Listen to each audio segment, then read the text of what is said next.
गुरुर्ब्रह्मा गुरुर्विष्णुर् गुरुर्ब्रह्मा गुरुर्विष्णुर् गुरुर्देवो महेश्वरः गुरुर्देवो महेश्वरः गुरुसाक्षात् परब्रह्म गुरुर्साक्षात् परब्रह्म तस्मै श्री गुरवे नमः तस्मै श्री गुरवे नमः।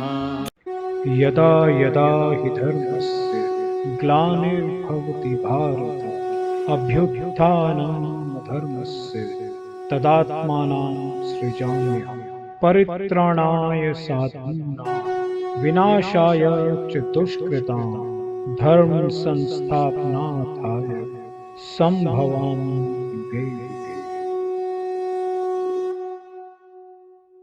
प्रेम से बोलो श्री कृष्ण भगवान की जय। मित्रों, भागवत गीता यथारूप 18 अध्याय का प्रोग्राम चल रहा है। मैं राजेंद्र कुमार सूर्यवंशी, भगवान श्री कृष्ण की चरणों की धूल उनका शिष्य, भगवान श्री कृष्ण की वाणी भागवत गीता यथारूपम एक महाप्रसाद के रूप में मेरे माध्यम से वितरण हो रहा है। स्वयं भगवान श्री कृष्ण इस प्रसाद को बांट रहे हैं। तो प्रेम से बोलो श्री कृष्ण भगवान की जय। आरंभ करने जा रहे हैं और अध्याय दूसरा गीता सार चल रहा है। प्रारंभ करते हैं। पिछले धारावाहिक में हमने आपको वाणी में अनुवाद करके बतलाया था कि सारे जीव प्रारंभ में अव्यक्त रहते हैं, मध्य अवस्था में व्यक्त होते हैं और विनिष्ट होने पर पुण्य अव्यक्त हो जाते हैं। अतः शोक करने की क्या आवश्यकता है। बहुत सुंदर यहाँ पे प्रवचन था।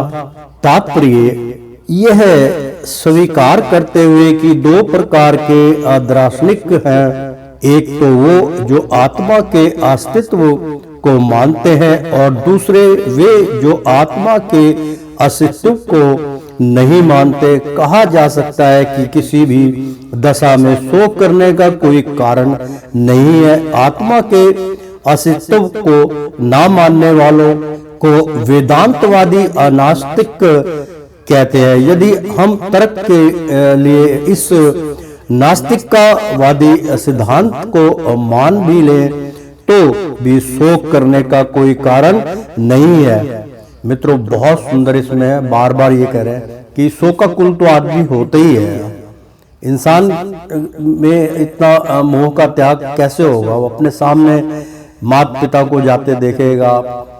और मैं तो परमात्मा से इसी वक्त अरदास लगा रहा हूँ कि अपनी कृपा दृष्टि प्रत्येक भक्त के ऊपर, प्रत्येक प्राणी पे बना के रखिए, पापों से उनको मुक्त कीजिए और अकाल मृत्यु को प्राप्त ना हो। स्वयं अपनी पूरी आयु करके जो 90 साल, 95 साल, 100 साल और 120 साल अंत तक की आयु है, उसके बाद इतना दुख नहीं होता। जवानी में अगर कोई माता पिता से उनका दिल का जिगर का टुकड़ा, कोई बच्चा उनसे बिछड़ जाता है तो बहुत उसका दुख होता है मित्रों। लेकिन यहाँ पे जो भागवत में महाराज बतला रहे हैं, कहने का तात्पर्य कि जो चीज नाशवान है उसके पीछे ज्यादा भागने की जरूरत नहीं है।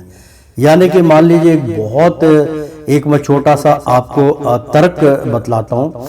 हालांकि मैंने वहाँ थोड़ी सी मतलब जो है नादानगी की है, वो भी मैंने नहीं की है। मेरे साथ जो थे उनकी वजह से हम लोग, मैं अपनी कथा नहीं सुना रहा हूँ मित्रों, थोड़ा सा उसके ऊपर मैं रोशनी डाल रहा हूँ। तो कई बार क्या होता है कि कार्य कुछ भी करता है आदमी, तो कई बार मजबूरी में वो कार्य हो जाता है। तो वो कथा लंबी है, मैं नहीं अभी उसके बारे में, क्योंकि यहाँ भागवत चल रही है। भागवत से जो ताल्लुक रखता है मैं उसी का निवारण करूंगा। यहाँ पर मृत्यु के पश्चात वो कहते हैं नाशवान चीज के पीछे इंसान को नहीं ज़्यादा शोक प्रकट करना चाहिए, क्योंकि वो तो नाशवान है। बहुत सिद्धांती बात है, लेकिन हम क्या करें, ऐसा तो असंभव है कि कोई प्राणी चला जाता है तो दुख तो होता ही है। तो प्रभु कहते हैं किस बात का दुख कर रहे हो, वो तो जीवित है, केवल वो नाशवान चीज समाप्त हो गई है, उसका क्या करोगे, वो तो काम आएगी नहीं दोबारा। एक वृक्ष अपना बीज छोड़ के समाप्ति में चला जाता है, कनक है, आपको बीज दिया, उसके बाद उसका अस्तित्व खत्म, समाप्त हो जाता है, वो मिट्टी में मिल जाता है, खाद बन जाती है, या पराली या कोई खाने काम आ जाती है पराली, या वो करके नष्ट हो जाती है, और वो कनक का जो बीज होता फिर आगे अपनी उपज बढ़ाता है। बस यही एक कारण है मित्रों, तो कारण नहीं है। आत्मा का पृथक अस्तित्व से भिन्न सारे भौतिक तत्व सृष्टि के पूर्व अदृश्य रहते हैं। इस अदृश्य रहने की सूक्ष्म अवस्था से ही दृश्य अवस्था आती है। जिस प्रकार प्रकाश से वायु उत्पन्न होती है, वायु से अग्नि, और अग्नि से जल, और जल से पृथ्वी उत्पन्न होती है। पृथ्वी से अनेक प्रकार के पदार्थ प्रकट होते हैं, यथा एक विशाल गगनचुंबी महल पृथ्वी से ही प्रकट होता है। कहने का मतलब मित्रों, इस संसार में, इस भौतिक संसार में या प्राकृतिक संसार में सब एक दूसरे से निर्भर है। तात्पर्य ये है कहने का। जब इसे ध्वस्त कर दिया जाता है तो वह अदृश्य हो जाता है और अनंत परमाणु रूप में बना रहता है। शक्ति संरक्षण का नियम बना रहता है, किंतु काल कर्म से वस्तुएं प्रकट तथा अप्रकट होती रहती है। अंतर इतना ही है, अतः प्रकट होने व्यक्त या अप्रकट अव्यक्त होने पर शोक करने का कोई कारण नहीं है। यहाँ तक कि अप्रकट अवस्था में भी वस्तुएं समाप्त नहीं होती है। अपरांभविक तथा अंतिम दोनों अवस्थाओं में ये सारे तत्व अप्रकट रहते हैं, केवल मध्य में वे प्रकट होते हैं, और इस तरह इससे कोई वास्तविक अंतर नहीं पड़ता। यदि हम भागवत गीता के इस वैदिक निष्कर्ष को मानते हैं कि ये भौतिक शरीर कालक्रम में नाशवान है, अंतवंत हमें देहा, किंतु आत्मा शाश्वत है, नित्य सयोता शरीरण, तो हमें यह सदा स्मरण रखना चाहिए और रखना होगा कि यह शरीर वस्त्र परिधान के समान है, अतः वस्त्र परिवर्तन होने पर शोक क्यों। शाश्वत आत्मा की तुलना में भौतिक शरीर का कोई यथार्थ अस्तित्व नहीं होता। यह स्वप्न के समान है। स्वप्न में हम आकाश में उड़ते या राजा की भांति रथ पर आरूढ़ हो सकते हैं, किंतु जागने पर देखते हैं कि ना तो हम आकाश में है ना रथ पर। वैदिक ज्ञान आत्मा साक्षात्कार को भौतिक शरीर के अनास्तित्व के आधार पर प्रोत्साहन देता है। अतः चाहे हम आत्मा के अस्तित्व को माने या ना माने, शरीर नाश के लिए शोक करने का कोई कारण नहीं है। आश्चर्यवत सत्पति कर श्री देना महाश्चर्य वज्र दतिहा तथैव चान्यः आश्रय वच नामन ऋषरोणहति श्रुतवाह पयन वेदना चवह क्रासित। अर्थात मित्रों, आश्चर्यवत आचार्य की तरह पश्यति देखता है कसिचत कोई, एवं इस आत्मा को आचार्यवत आचार्य की तरह वादति कहता है, तथा जिस प्रकार एक अनिश्चय ही चा अभी अन्य दूसरा आश्चर्यवत आश्चर्य से चा और एनम इस आत्मा को अन्य दूसरा ऋणरोती सुनता है। श्रुत्वा सुनकर अपि अभी एनम इस आत्मा को वेद जानता है, ना कभी नहीं। वह तथा एवं निश्चय ही कशिचित कोई अनुवाद। कोई आत्मा को आश्चर्य से देखता है, कोई इसे आश्चर्य की तरह बताता है तथा कोई इसे आश्चर्य की तरह सुनता है, किंतु कोई कोई इसके विषय में सुनकर भी कुछ नहीं समझ पाते। तात्पर्य, चूंकि गीतोपनिषद उपनिषदों के सिद्धांत पर आधारित है, अतः कठोपनिषद में 1-2-7 इस श्लोक का होना कोई आश्चर्यजनक नहीं है। स्वर्णयाप्यः बहुभियो स्वर्णयाप्या बहुभियो नातव्ये शीर्षणन्तो शिपि व्याहोहात् यनः विदुः आश्चर्यो भक्ता कुशलोषः लधा आश्चर्यचिरो स अज्ञाता कुशलानुहास्याष्ट। विशाल पशु विशाल वट वृक्ष तथा 1 इंच स्थान में लाखों करोड़ों की संख्या में उपस्थित सूक्ष्म कीटाणुओं के भीतर अणु आत्मा की उपस्थिति निश्चित रूप से आश्चर्यजनक है। अल्पज्ञ तथा दुराचारी व्यक्ति अणु आत्मा के असफलिंग के चमत्कारों को नहीं समझ पाते। भले ही बड़े से बड़ा ज्ञानी जिसने विश्व के प्रथम प्राणी ब्रह्मा को भी शिक्षा दी हो, क्यों ना उसे समझाए। वस्तुओं के स्थूल भौतिक बोध के कारण इस युग के अधिकांश व्यक्ति इसकी कल्पना नहीं कर सकते कि इतना सूक्ष्म कण किस प्रकार इतना विराट तथा इतना लघु बन जाता है। अतः लोग आत्मा को उसकी संरचना या उसके विवरण के आधार पर ही आश्चर्यजनक करके देखते हैं। इंद्रिय तृप्ति की बातों में फैस कर लोग भौतिक शक्ति और भौतिक शक्ति माया से इस तरह मोहित होते हैं कि उनके पास आत्मज्ञान को समझने का अवसर ही नहीं रहता। यद्यपि यह तथ्य है कि आत्मज्ञान के बिना सारे कार्यों का दुष्परिणाम जीवन संघर्ष में पराजय के रूप में होता है। संभवतः उन्हें इसका कोई अनुमान नहीं होता कि मनुष्य को आत्मा के विषय में चिंतन करना चाहिए और दुखों का हल खोज निकालना चाहिए।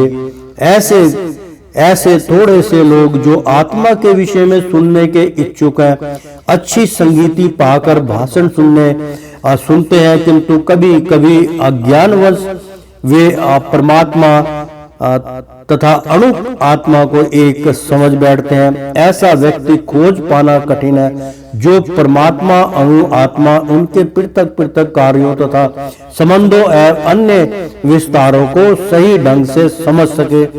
इससे अधिक कठिन है ऐसा व्यक्ति खोज पाना जिसने आत्मा के ज्ञान से पूरा लाभ उठाया हो और जो सभी पक्षों जितने भी पक्ष हैं से आत्मा की स्थिति का सही निर्धारण कर सके। किंतु यदि कोई किसी तरह से आत्मा के इस विषय को समझ लेता है तो उसका जीवन सफल हो जाता है। तो प्रेम से बोलो श्री कृष्ण भगवान की जय।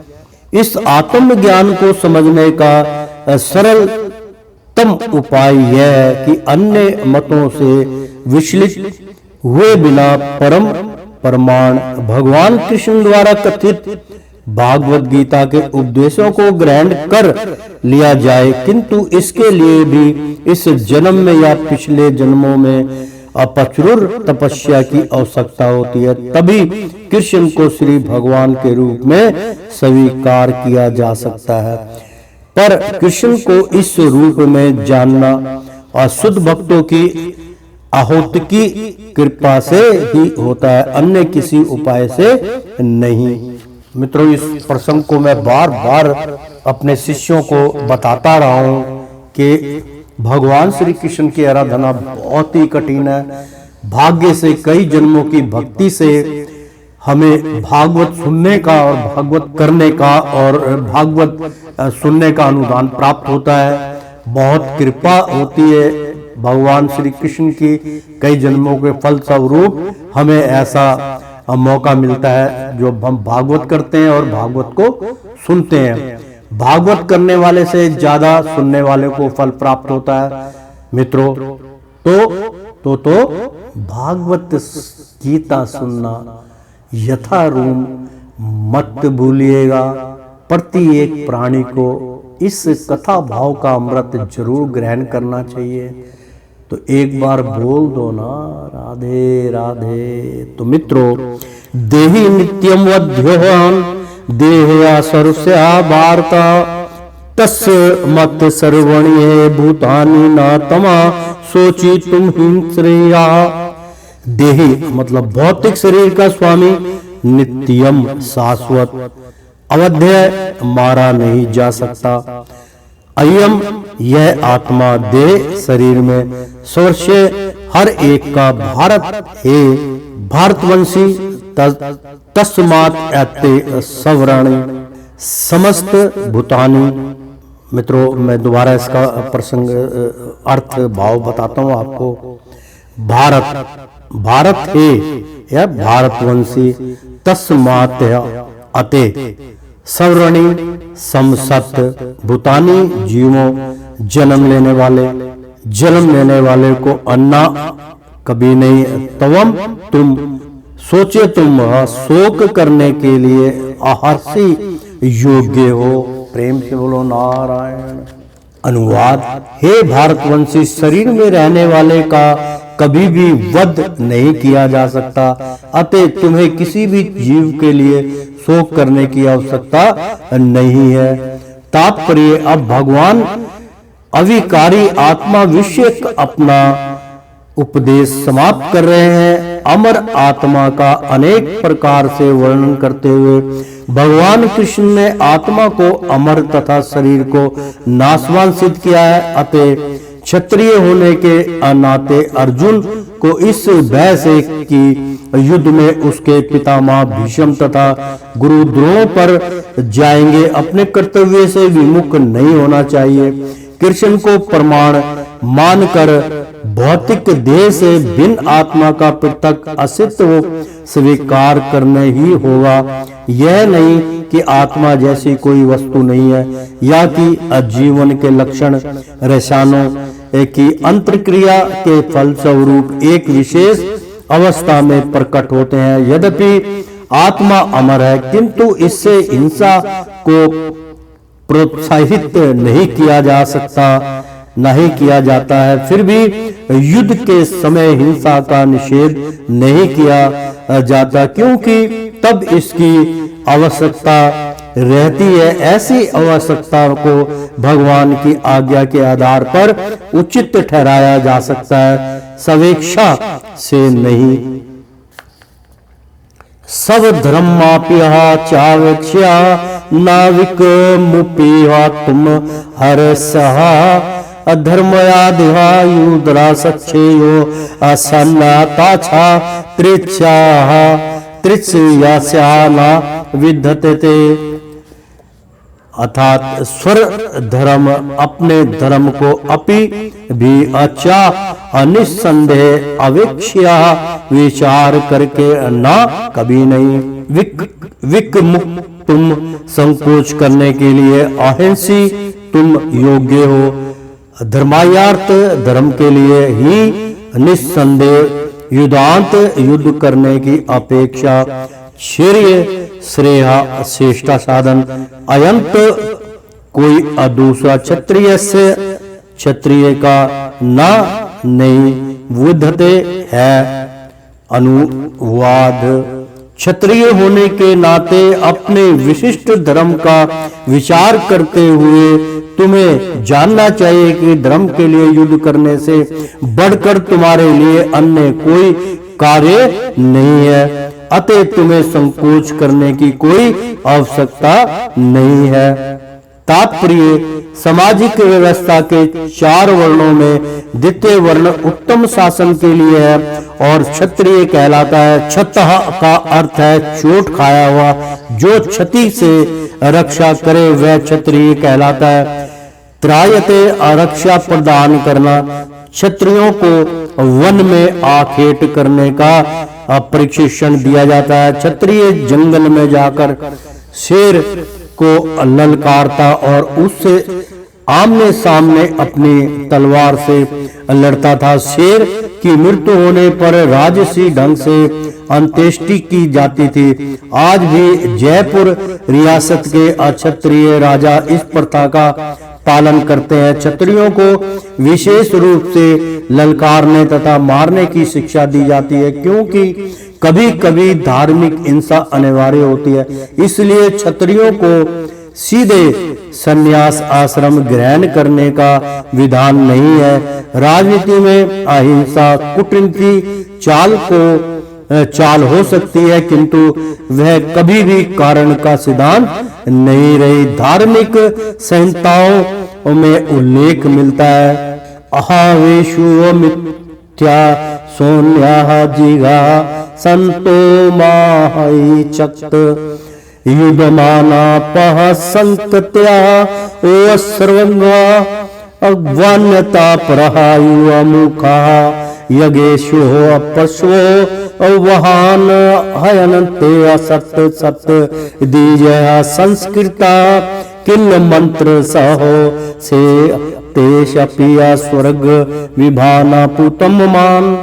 अर्थात मित्रों, युद्ध में विरोधी इश्रालु राजा से संघर्ष करते हुए मरने वाला राजा था। क्षत्रिय को मृत्यु के अंतरण वे ही उच्च लोक प्राप्त होते हैं, जिसकी प्राप्ति यज्ञामी में मारे गए पशुओं की होती है। अतः धर्म के लिए युद्ध भूमि में वध करना तथा यज्ञ अग्नि के लिए पशुओं का वध करना हिंसा कार्य नहीं माना जाता, क्योंकि इसमें निहित धर्म के कारण प्रत्येक व्यक्ति को लाभ पहुंचता है और यज्ञ में बलि दिए गए पशु को एक स्वरूप से दूसरे में बिना विकास प्रक्रिया के ही तुरंत मनुष्य का शरीर प्राप्त हो जाता है। इसी तरह युद्ध भूमि में मारे गए क्षत्रिय यज्ञ संपन्न करने वाले ब्राह्मणों को प्राप्त होने वाले स्वर्ग लोक में जाते हैं।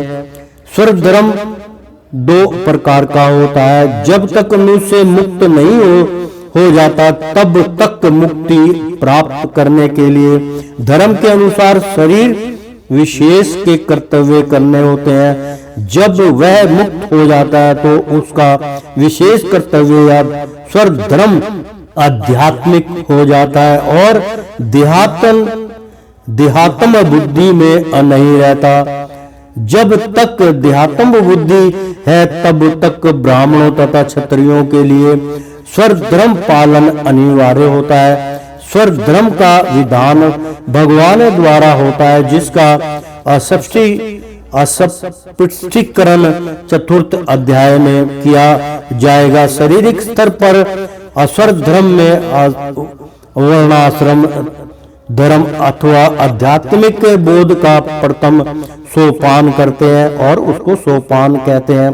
वर्णाश्रम धर्म अर्थात प्राप्त शरीर के विशिष्ट गुणों पर आधारित स्वर्ग धर्म की अवस्था में मानवीय सभ्यता का शुभ आरंभ होता है।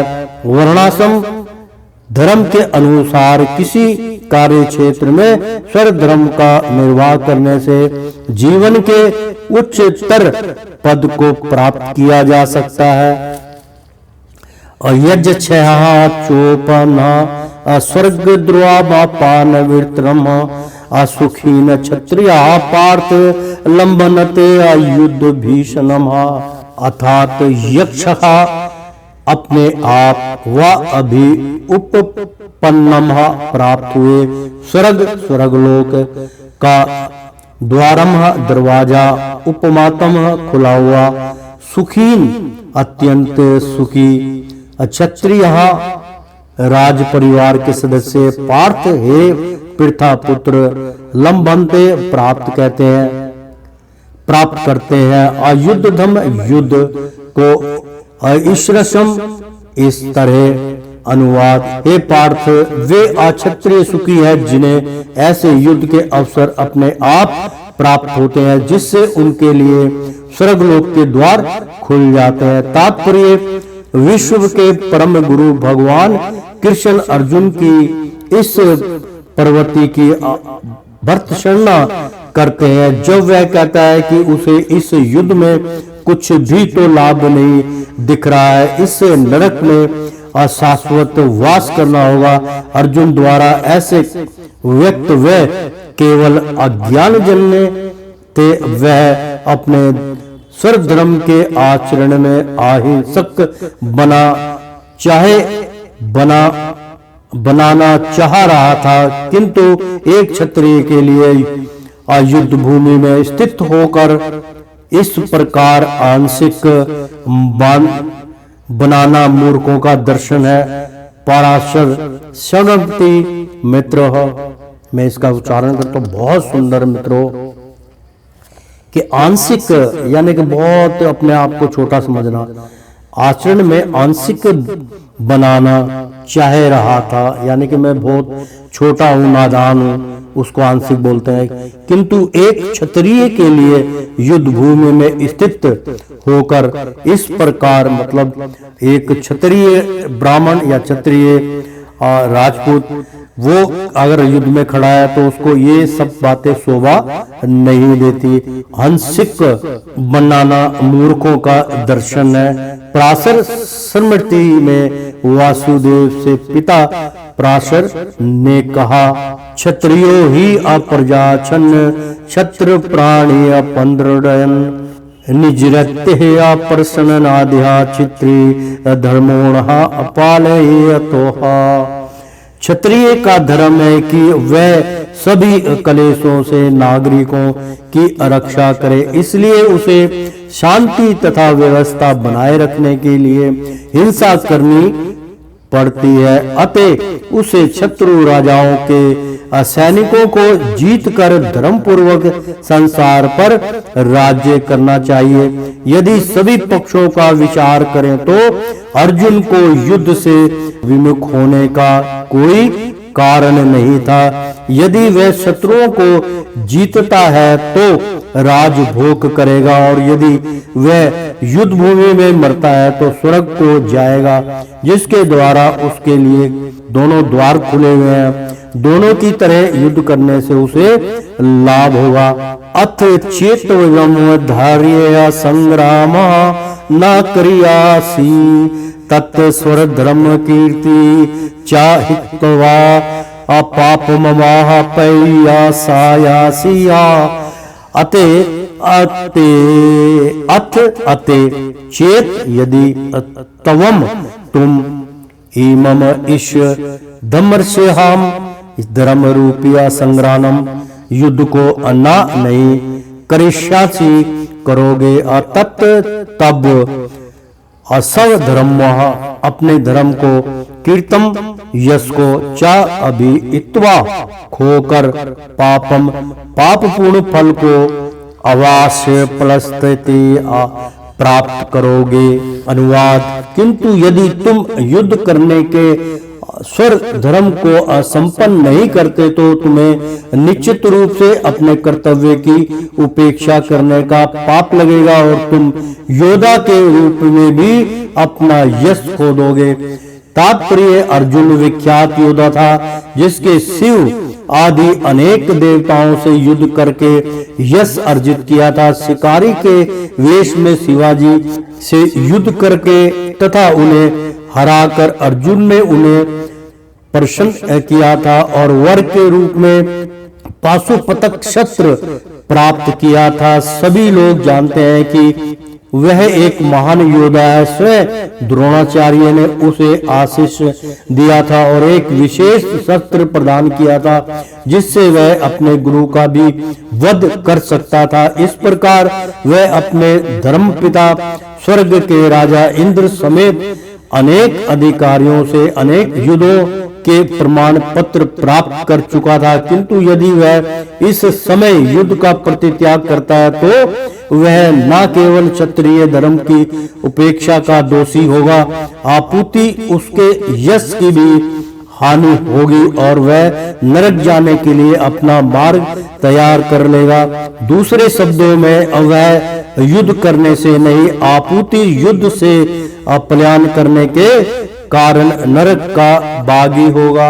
आकीर्तिः चापिह भूतानि कथ्या सन्ति तेष व्यायाम असंभावित सह वित्त सयत्यः ताकि कीर्त्या मरणदंत्या रिचन्त्यः आकृतमः अपश्यस्य च भी अपि इसके अतिरिक्त भूतानि सभी लोग कथा इच्छ चिंत करेंगे, कहेंगे ते तुम्हारे अव्ययाम सदा के लिए सभा वित्त सह सम्मानित व्यक्ति के लिए चा भी आकीर्ति अपयश आपकीर्ति अमरण मात, यानी कि जाकीर्ति आकीर्ति लाकीर्ति, ये बहुत बड़ा इसके अंदर इसका अर्थ होता है मित्रों कि आकीर्ति अपयश अपकीर्ति,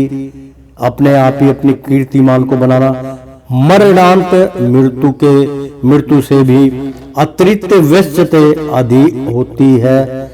अनुवाद, लोग सदैव तुम्हारे अपयश का वर्णन करेंगे और सम्मानित व्यक्ति के लिए अपयश तो मृत्यु से भी बढ़कर है। तात्पर्य, अब अर्जुन के मित्र तथा गुरु के रूप में भगवान कृष्ण अर्जुन को युद्ध से विमुख न होने का अंतिम निर्णय देते हैं। वे कहते हैं, अर्जुन, यदि तुम युद्ध प्रारंभ होने के पूर्व ही युद्ध भूमि छोड़ देते हो तो लोग तुम्हें कायर कहेंगे, और यदि तुम सोचते हो कि लोग गाली देते रहे किंतु तुम युद्ध भूमि से भागकर अपनी जान बचा लोगे, तो मेरी सलाह है कि तुम्हें युद्ध में मर जाना ही श्रेष्ठकर होगा।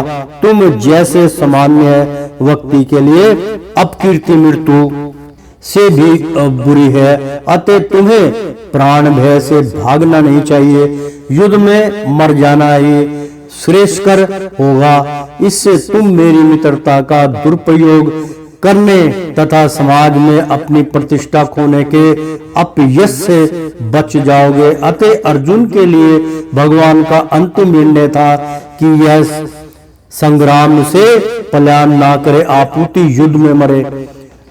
भयाद्रणः दुःप्रन्तः मत्स्यन्ते तमाह महारथः येषांचा तवाह भौमतो भूतवा यासासी लाघवमम्।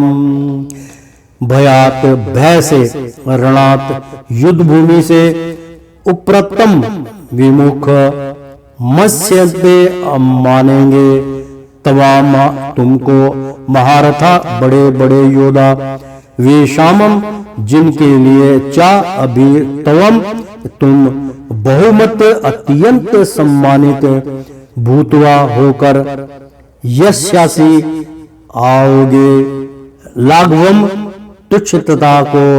अनुवाद, जिन जिन महान योद्धाओं ने तुम्हारे नाम तथा यश को सम्मान किया है वे सोचेंगे कि तुमने डर के मारे युद्ध भूमि छोड़ दी है और इस तरह वे तुम्हें तुच्छ मानेंगे। तात्पर्य, भगवान कृष्ण अर्जुन को अपना निर्णय सुना रहे हैं। तुम यह मत सोचो कि दुर्योधन, कर्ण तथा अन्य असामाजिक असमायक महारथी यह सोचेंगे कि तुमने अपने भाइयों तथा पितामह पर दया करके युद्ध भूमि छोड़ी है।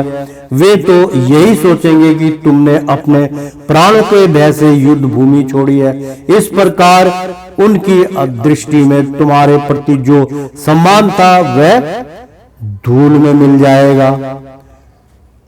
अवच्य वंदा छाह बहु न था दिशांति तवा हिंता निदांत सतवा समार्थया तत्वा दुखांतर नूकी महा।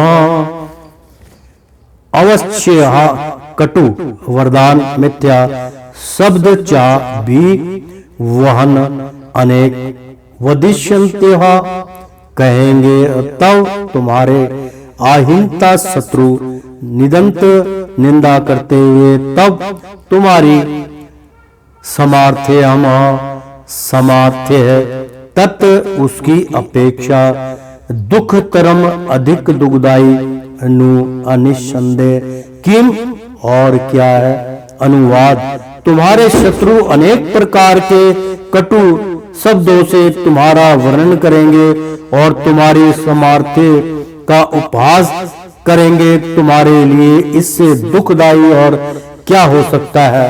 तात्पर्य, प्रारंभ में ही भगवान कृष्ण को अर्जुन के अयाचित दया भाव पर आश्चर्य हुआ था और उन्होंने इस दया भाव को अनायोचित बताया था। अब उन्होंने विस्तार से अर्जुन के तथा कथित दया भाव के विपक्ष में कहे गए अपने वचनों को सिद्ध कर दिया है।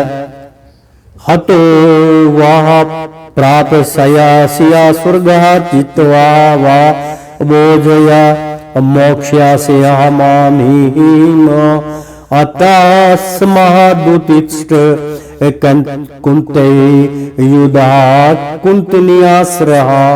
हत मारा जाकर, खा वा या तो अप्राप्यसी अप्राप्त करोगे, स्वर्गम स्वर्ग लोक को जितवा विजय होकर, वा अथवा मोक्ष से भोगोगे।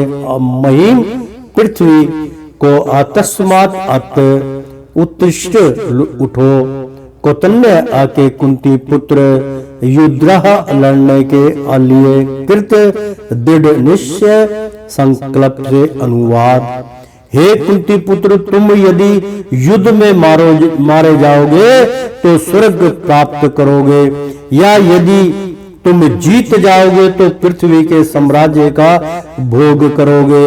अतः दृढ़ संकल्प करके खड़े हो और युद्ध करो।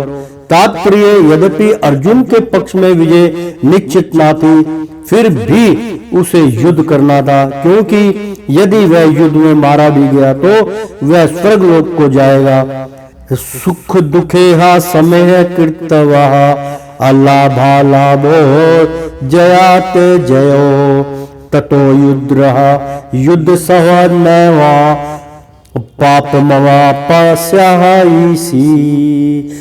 यानी कि सुख दुखे तथा दुख में समय समभाव से कृतवाद करके अलाभ आलोभो, लाभ तथा हानि दोनों, जय अजय हो, विजय तथा पराजय दोनों, तत् तत्पश्चात युद्धाच युद्ध करने के लिए युद्ध से हो लड़ो, न कभी अन्य ही एवं न तरे पापम पाप अपवास्यासी प्राप्त करोगे। अनुवाद, तुम सुख या दुख, हानि या लाभ, विजय या पराजय का विचार किए बिना युद्ध के लिए युद्ध करो। ऐसा करने पर तुम्हें कोई पाप नहीं लगेगा। तात्पर्य, अब भगवान कृष्ण प्रत्यक्ष रूप से कहते हैं कि अर्जुन को युद्ध के लिए युद्ध करना चाहिए, क्योंकि वह उनकी इच्छा है। कृष्ण भगवान अमृत कार्यों में सुख या दुख, हानि या लाभ, जय या पराजय को कोई महत्व नहीं दिया जाता। प्रेम से बोलो श्री कृष्ण भगवान की जय। दिव्य चेतना भावना तो यही होगी कि हर कार्य कृष्ण के निमित्त किया जाए, अतः भौतिक कार्यों का कोई बंधन फल नहीं होता। जो कोई असतो गुण या रजोगुण के अधीन होकर अपनी इंद्रिया तृप्त के लिए कर्म करता है, उसे अच्छे या बुरे फल प्राप्त होते हैं। किंतु जो कृष्ण भावना अमृत के कार्यों में अपने आप को संपृक्त कर देता है, वह सामान्य कर्म करने वाले के समान किसी का कृतज्ञ या ऋणी नहीं होता। भागवत में 11वें, 5वें और 41वें में कहा गया है, देव ऋषि भूताश्रणना। मित्रों, बहुत सुंदर श्लोक है। देव ऋषि भूता प्रातरणना अब पितृणा नाह किड करो अन्याह मूढ़िणी या राजनः सर्व आत्मा या शरणा शरणाय गतो मुकुंद परिहते कत्रम। नारद जी ने बहुत अच्छा श्लोक कहा था यहाँ, जिससे अन्य समस्त कार्यों को त्याग कर मुकुंद श्री कृष्ण की शरण ग्रहण करनी है, वह ना तो किसी का ऋणी है और ना किसी का कृतज्ञ। बहुत ही सुंदर श्लोक मित्रों। जो भगवान श्री कृष्ण की शरणागत में चला जाता है, मैं इसलिए उच्चारण कर रहा हूं, मन प्रसन्न हो जाता है। जिसने अन्य समस्त कार्यों को त्याग कर मुकुंद श्री कृष्ण की शरण ग्रहण कर ली है, वह ना तो किसी का ऋणी है और ना किसी का कृतज्ञ। ना मतलब किसी को उधार देना है, ना लेना है, ना किसी का कृतज्ञ, ना किसी से कोई लेना देना है। चाहे वे देवता, साधु, सामान्य जन अथवा परिजन, मानव जाति या उसके पितर ही क्यों ना हो। इस श्लोक में कृष्ण ने अर्जुन को प्रत्यक्ष रूप से इसी का संकेत किया है। इसकी व्याख्या अगले श्लोकों में और भी स्पष्टता से की जाएगी। बहुत सुंदर मित्रों अध्याय चल रहा है। ऐसा तेष विभिन्नता संख्या बुद्धियों में अतिवम वा अविद्या मुक्तोपाय पात्र क्रम बंधना अप्रहासासी। अर्थात मित्रों ऐसा सब, ऐसा यह सब तेरे लिए अभिहिता वर्ण किया गया। संख्या है वैश्लेषिक अध्ययन द्वारा विधि बुद्धि योगे निष्काम कर्म में तू लेकिन इमाम इसे सुनो विद्या बुद्धि से अयुक्त साथ साथ संहित जिससे पार्थ हे पृथा पुत्र कर्म बंधन कर्म के बंधन से प्रयासहासिया मुक्त हो जाओगे। अनुवाद यहाँ मैंने अवैश्लेषिक अध्ययन संख्या द्वारा इस ज्ञान का वर्णन किया है। अब निष्काम भाव से कर्म करना बता रहा हूं, उसे सुनो। हे पृथा पुत्र, तुम यदि ऐसे ज्ञान से कर्म करोगे तो तुम कर्मों के बंधन से अपने को मुक्त करते हो। तात्पर्य वैदिक कोश निरुक्ति के अनुसार संख्या का अर्थ है विस्तार से वस्तुओं का वर्णन करने वाला, तथा संख्या उस दर्शन के लिए प्रयुक्त मिलता है जो आत्मा की वास्तविक प्रकृति का वर्णन करता है। और योग का अर्थ है इंद्रियों का विग्रह। अर्जुन का युद्ध ना करने का प्रस्ताव इंद्रिय तृप्ति पर आधारित था।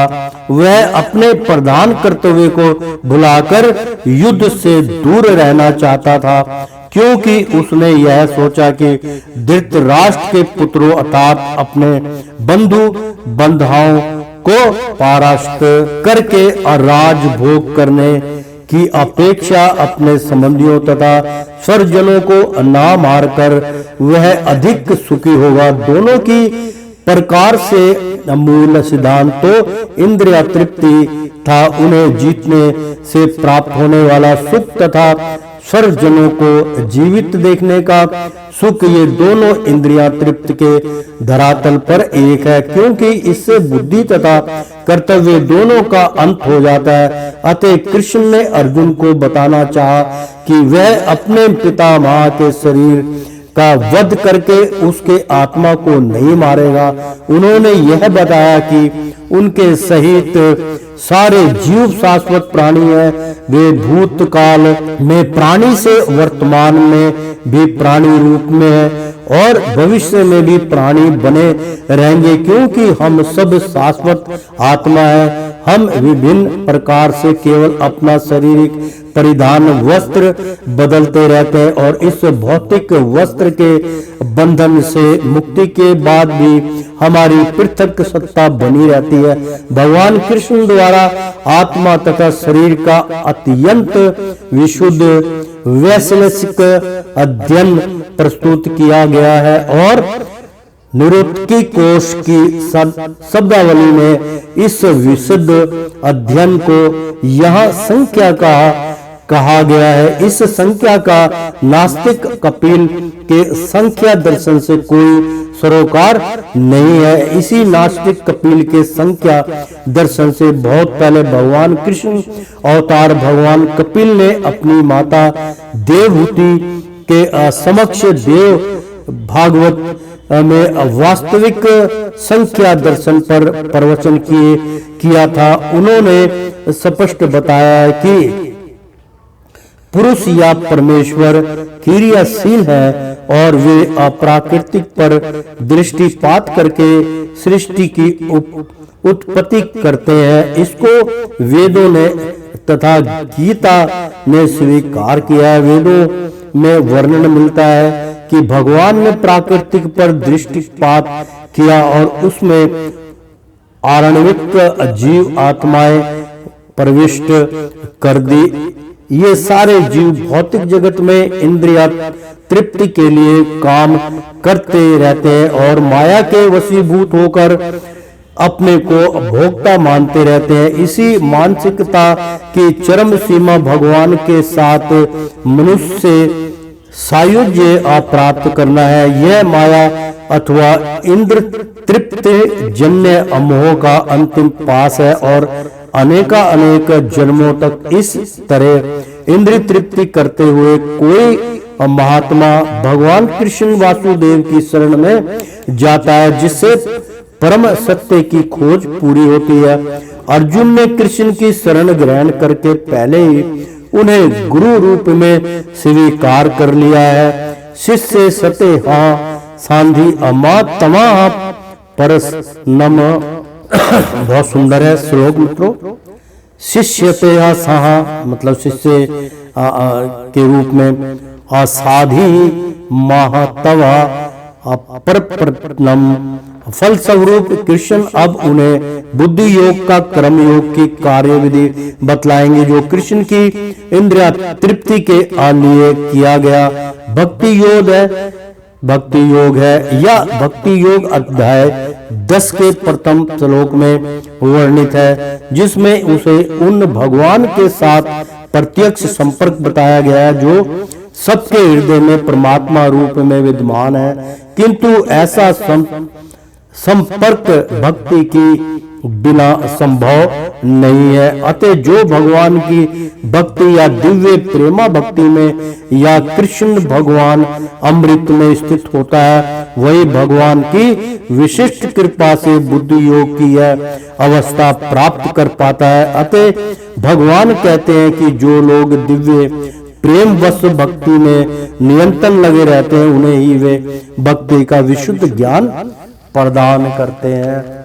बहुत ही सुंदर मित्रों। इस प्रकार भक्त सरलता से अनेक चिंतन में धाम में पहुंच सकते हैं। तो श्रीमन नारायण नारायण हरि हरि, तेरी लीला सबसे न्यारी न्यारी, बोलो हरि हरि। ओ श्रीमन नारायण नारायण हरि हरि।